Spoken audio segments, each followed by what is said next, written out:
अस्सलाम वालेकुम। कैसे हैं आप सब? दुआ है कि आप सब शादाबाद रहें, खैर खैरियत से रहें। तो जनाब मेरी तो बहुत खूबसूरत सुबह का आगाज़ हो चुका था। तो सुबह होने के बाद तो फिर काम ही स्टार्ट होते हैं। तो यहाँ बेटे ने कहा कि अम्मी मेरे जो है ना आज शलवार सूट इस्त्री करके दें। तो आज उससे जो है शलवार कमीज़ का जो है शौक़ उठा था पहनने का। तो बेटा मुझे अम्मी कहता है और बेटी जो है वो मुझे मामा कहती है। बेटी से भी मैंने अम्मी ही कहलवाया था, ख़ुद ब खुद ही वो मामा कहने लगी, क्योंकि कुछ हमारे रिश्ते होते हैं ना तो मुझे वो अपने देसी नाम से ही अच्छे लगते हैं। जैसे अम्मी हैं, अब्बू हैं, या बाबा कह लें, या खाला कह लें, या फूफो कह लें, या नानी दादी। तो मुझे या आंटी वगैरह ये सब कुछ जो है ना पसंद नहीं आता। तो जो बड़ी बहन है उनकी और मेरी साथ शादी हुई थी, तो बच्चे भी हमारे साथ साथ ही तकरीबन हम एज है। तो वो तो मुझे आंटी कहते थे, क्योंकि उस वक्त जब शादी हुई थी तो मेरी भी एज इतनी ज़्यादा नहीं थी, तो इतनी समझ नहीं थी, तो बस उन्होंने आंटी कह दिया। क्योंकि हस्बैंड के जो जितने भी उनके भांजी भतीजा सब थे, सब मुझे आंटी कहते थे, तो उन्होंने भी आंटी कह दिया। तो उस वक्त इतना मतलब समझ नहीं थी। लेकिन फिर जिस तरह से छोटी बहन भाइयों की शादी हुई ना, तो फिर मुझे ये लगा कि अपने रिश्ते जो होते हैं ना वो अपने ही होते हैं, और अपने उसी नाम की खूबसूरती है। तो फिर मैंने उनके जब बच्चे हुए तो मैंने उनसे कहा कि नहीं, कोई मुझे आंटी नहीं कहेगा, खाला कहेगा। तो उनके बच्चों से मैंने खाला ही कहलवाया। फिर माशाल्लाह भाइयों की शादी हुई तो उनके बच्चों से मैंने फुप्पो ही कहलवाया, क्योंकि जैसे भाई है, भाभी है, बहन है, बहनोई है, सास है, ससुर, नंद, देवर, इन सारे नामों से जो उनके रिश्ते की पहचान होती है, उसकी अपनी एक खूबसूरती महसूस होती है। तो बच्चे भी जब कहते हैं फुप्पो कहते हैं, खाला कहते हैं, तो इतना कोई खूबसूरत लगता है। जैसे होता है ना, एक ही बाग होता है और उसमें फूल एक होता है, लेकिन उसके डिफरेंट डिफरेंट नाम और डिफरेंट कलर होते हैं, और हर किसी की खुशबू अपनी होती है। तो खाला की अपनी खुशबू, फुप्पो की अपनी खुशबू, भाभी की अपनी, नानी की अपनी, दादी की अपनी, चच्ची की अपनी खुशबू होती है, और ये सारा दादी की अपनी खुशबू होती है। बहुत खूबसूरती होती है। हमारे अपने जो हमारे अपने कल्चर्स के नाम है ना, उसकी एक अलग ही महक होती है। क्योंकि हम अपने कल्चर से प्यार करते हैं तो हमें वही खूबसूरत लगता है, और हमें वही खूबसूरत लगने भी चाहिए। बात बाकी रही कि प्यार मोहब्बत होता है या नहीं होता, तो प्यार मोहब्बत तो होता है, और वक्ती रंजिशें ये भी चलती रहती हैं। तो इन सब चीज़ों में नहीं पड़ना चाहिए। बस जितना हो सके इग्नोर करें, और अपने प्यारे प्यारे रिश्तों को जो अपने साथ रखें। बेटी से भी इसी तरह से मैंने अम्मी कहलवाया था, तो वो मामा कहने लगी है। बट ये है कि अम्मी भी कहती है, कभी मामा भी कहती है, उसके मूड पर डिपेंड करता है। तो इस तरह से बातों बातों में देखिए हम कहाँ तक आ गए हैं। अब मैं यहाँ जो है खाने की तैयारी कर रही हूँ, तो खाने की नहीं, खाना बनाने की तैयारी कर रही हूँ। तो यहाँ जो है मुझे आज से बनाना है कीमा। बहुत मज़ेदार सा है, आप लोग भी देखिएगा और इसे ट्राई कीजिएगा, आप लोगों को भी ये बहुत मज़े का लगेगा। तो इसके लिए आप लोगों ने देख ली होगी, प्याज वगैरह जो है 3 लिए मैंने, मीडियम साइज़ की हैं, थोड़ी सी छोटी होंगी या मीडियम साइज़ की। तो ये प्याज कट कर लिए, क्योंकि आज मुझे हरी मिर्चों का बनाना है, उसमें हरी मिर्चें ज़्यादा डालनी हैं। तो कीमा जो है ना हरी मिर्चों से बहुत ज़्यादा मज़े का बनता है। तो यहाँ मैं अपने टेस्ट के मुताबिक जो इसमें 7-8 हरी मिर्चें ले लूँगी। बाकी आप लोग जो है अपने टेस्ट के मुताबिक इसमें मिर्ची और नमक जो है वो ऐड कीजिएगा। अदरक लहसुन भी मैंने चॉप कर लिया है।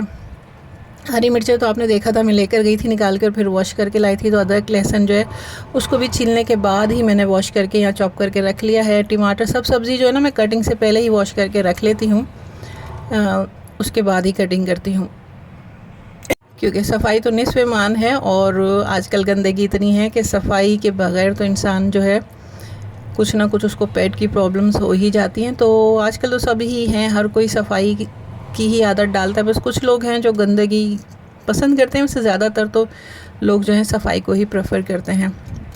तो यहाँ बहुत अच्छी तरह से जो है ये वेजिटेबल्स वॉश करनी पड़ती हैं, क्योंकि अब तो बहुत ज़्यादा केमिकल जो है ना वो स्प्रे होते हैं। अब जैसे जैसे टाइम गुजरता जा रहा है गंदगी भी फैलती जा रही है, जरासीम और कीड़े वगैरह भी अजीब अजीब तरह के होते जा रहे हैं। तो इसी तरह से जो है स्प्रे और केमिकल भी वेजिटेबल्स पे बहुत ज़्यादा हो रहे हैं।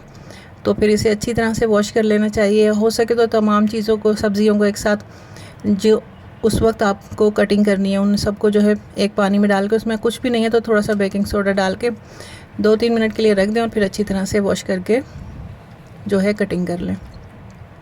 फ्रिज में रखी हुई सब्जियों को नहीं वॉश करना चाहिए, क्योंकि फिर वो गलने लगती हैं। जब इस्तेमाल करें तभी वॉश करें। तो बाकी जो मेरी वेजिटेबल्स थी बची हुई वो मैंने फ्रिज में रख दी है, जो उसके बास्केट्स थी। और अब चलते हैं किचन में, बनाते हैं मज़ेदार सा कीमा, तैयारी करते हैं उसकी। तो आप लोग भी बताइएगा कि आप लोग जो हैं अपने वो देसी नाम और देसी रिश्तों से ही पहचान करवाना पसंद करते हैं, या फिर आपको इंग्लिश कल्चर ज़्यादा अट्रैक्ट करता है, अंकल आंटी ग्रैंड माँ ग्रैंडपा। तो आप लोग किस कैटेगरी के हैं, मेरी तरह से देसी वाले या देसी टू इंग्लिश? तो यहाँ तैयारी शुरू कर दी है, मैंने रख दी है कढ़ाई गर्म होने के लिए। इस पे अच्छा मैं ऑयल मैंने वो ही डाला है जो मैंने कबाब के लिए फ्राई करते हुए निकाल रखा था ना, क्योंकि वो काफ़ी बच गया था, तो ज़ाहिर उसे ज़ाया तो करना नहीं है, और एक ही बार का इस्तेमाल किया हुआ है। एक ही बार मैंने उसमें कबाब जो हैं फ्राई किए थे। तो वो ऑयल डाल दिया, उसमें थोड़ा सा गर्म मसाला डाला है, 2 जो है बड़ी इलायची हैं, 5-6 लौंग होगी और छोटी सी दालचीनी की स्टिक है। उन्हें थोड़ा सा कड़कड़ाया, खुशबू आने लगी, तो मैंने ये जो प्याज चॉप करी थी ना ये इसमें डाल दिए। प्याज को जो है ना इतना मतलब पकाना है कि हल्का सा बस कलर आ जाए, बहुत ज़्यादा कलर नहीं देना है। तो ये देखें प्याज जो है सॉफ्ट हो गई है और एक अच्छा खूबसूरत सा जो है इस पर कलर आ गया है। अब मैंने इसमें डाल दिया है सफ़ेद ज़ीरा, 1/2 टीस्पून। इसको भी थोड़ा सा भूनेंगे, हल्की सी ज़ीरे की खुशबू आ जाए। तो इसमें जो है मैं आधा किलो जो है मेरे पास मशीन का कीमा है। तो मशीन का कीमा जो है उसको बहुत ज़्यादा गलाने और पकाने की ज़रूरत नहीं पड़ती। जिस तरह से आप देखते हैं हम चपली कबाब या इस तरह के कोई भी कबाब बनाते हैं मशीन के कीमे के, तो वो जल्दी से बन ही जाते हैं 5-6 मिनट में। तो इस तरह से ये मशीन का कीमा जो है बहुत जल्दी तैयार हो जाता है। कभी भी कोई मेहमान आए हों या आपको बहुत जल्दी हो तो आप मशीन का कीमा भी रखा करें ताकि वो झटपट से बन जाए। 2 टेबलस्पून भर के मैं इसमें अदरक लहसुन डालूँगी, क्योंकि गोश्त में जो है अदरक लहसुन अच्छा रहता है, और अदरक लहसुन जो है फ़ायदे का ही है, इसमें नुकसान तो कुछ है नहीं। तो यहाँ जो कीमा है ना इसका जो अपना पानी है उससे ख़त्म करना बहुत ज़रूरी होता है। एकदम से तमाम पानी वानी डालकर इसको नहीं चढ़ाया करें। इस तरह से जो है कीमे का अपना पानी निकलेगा। थोड़ा सा फ्लेम तेज़ रखिएगा, हल्का करेंगे तो बहुत ज़्यादा पानी पानी हो जाएगा। थोड़ा तेज़ फ्लेम होगा ना तो पानी साथ साथ ही खुश्क होता रहेगा। तो यहाँ तकरीबन ऑलमोस्ट पानी खुश्क हुआ है, करीब ही है होने के। तो इसमें हाफ़ टीस्पून या 1/2 टेबलस्पून मैंने हल्दी डाल दी है और नमक डाल दिया है। थोड़ी सी जो है ना मैं यहाँ कुटी मिर्चें भी डालूँगी, लेकिन पहले मैंने ये पिसा हुआ धनिया डाल दिया 1 टेबलस्पून, और ये थोड़ी सी कुटी मिर्चें डाली हैं क्योंकि मैंने हरी मिर्चें डालनी है ज़्यादा। तो आप कुटी हुई मिर्चें नहीं भी डालेंगे ना तो भी चल जाएगा। साथ साथ जो है मिक्सिंग भी होती जा रही है, यानी कि भुनाई भी होती जा रही है। तो यहाँ सब चीज़ें डल गई हैं, और फिर इसमें जो 3 टमाटर मैंने कट करके रखे थे ना ये भी मैंने डाल दिए हैं। अब इन्हें अच्छी तरह से मिक्स करके ना मैं 6-7 मिनट के लिए जो है इसे कवर करके रख दूँगी कि ये टमाटर जो है इसमें थोड़े से गल जाएँ। मशीन के कीमे में कुछ लोग जो है बहुत भर भर के पानी डाल देते हैं, जबकि इसकी कोई नीड नहीं है। वैसे भी हम जब कबाब फ्राई करते हैं तो 5-6 मिनट में ही तैयार हो जाते हैं, तो इतना ही टाइम इसको भी चाहिए होता है। तो बस ये जो मैंने लहसुन अदरक जिसमें कूटा था ना उसी में मैंने 1/4 कप पानी डाल के वही डाल दिया था, और फिर इसे कवर करके 6 से 7 मिनट के लिए मैंने हल्के फ्लेम पे रख दिया था। और ये अच्छी तरह से जो यहाँ पे टमाटर वगैरह मैश हो गए हैं तो मैं इसकी बहुत अच्छी तरह से भुनाई कर लूँगी। तो इसमें इतना अगर भर के पानी डालेंगे ना तो इसका टेस्ट बहुत ज़्यादा मज़े का नहीं बनता। इसी तरह से आप पकाएंगे तो बहुत डिलीशियस बनेगा। तो यहाँ जो है साथ साथ मेरी भुनाई जो है होती रही। मैंने अच्छी तरह से भुनाई कर लिया कि टमाटर आप देख रहे हैं कि वो मैश कर दिए थे। तो जब अच्छी तरह से भुनाई हो जाए और घी इसका जो है निकलने लगे तो इसमें मैंने क्या करा है 1/2 टीस्पून पिसा हुआ गरम मसाला डालना है, और पिसा हुआ गरम मसाला डालने के बाद 2 से 3 मिनट के लिए दोबारा से इसे कवर कर देना है ताकि गरम मसाले वगैरह की अच्छी सी खुशबू आ जाए। और 3 मिनट बाद हमने इसे ये फ्लेम ऑफ कर दिया है इसका, और इसका कवर हटा दिया। तो ये इतना कोई मज़ेदार खुशबूदार सा कीमा बना था, आपको लगेगा नहीं कि ये कैसे घर में बना हुआ है, आप बोलेंगे कहीं बाहर से आया है ये कीमा। आप चाहें तो इस पॉइंट पे इस पे ना बॉयल एग्स जो हैं वो डाल सकते हैं बारीक बारीक चॉप करके, तो ये बहुत ही डिलीशियस बन जाएगा। तो ये घर में सबको बहुत पसंद आया था। हाँ, कीमे की क्वालिटी भी अच्छी होनी चाहिए। सम टाइम ये होता है आप कितना भी अच्छा बनाएं वो टेस्ट नहीं आता। उसकी वजह ये होती है कि जो गोश्त लिया है ना जिसका कीमा बनाया वो उसकी क्वालिटी अच्छी नहीं है, इसलिए टेस्ट नहीं आया।